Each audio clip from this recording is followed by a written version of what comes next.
কবছর একটু বলে দাও তো, যেটা বলো একটু, কবছর প্রতিষ্ঠা করছো? এটা আমাদের 500 বছরের পুরনো মন্দির। এটা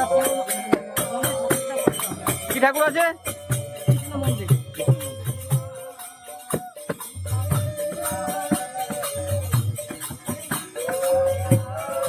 500 বছরের বিষ্ণু মন্দির পুনর্নির্মাণ হচ্ছে। এটা হচ্ছে কুচড়া গ্রামে। এই ছোট্ট ভিডিওর মাধ্যমে আপনাদের দেখানোর চেষ্টা করলাম। ভিডিওটি কেমন লাগলো তা অবশ্যই কমেন্টে জানাবেন এবং আপনি কোথা থেকে দেখছেন। আবার আসছি অন্য কোনো ভিডিও নিয়ে। Thank you.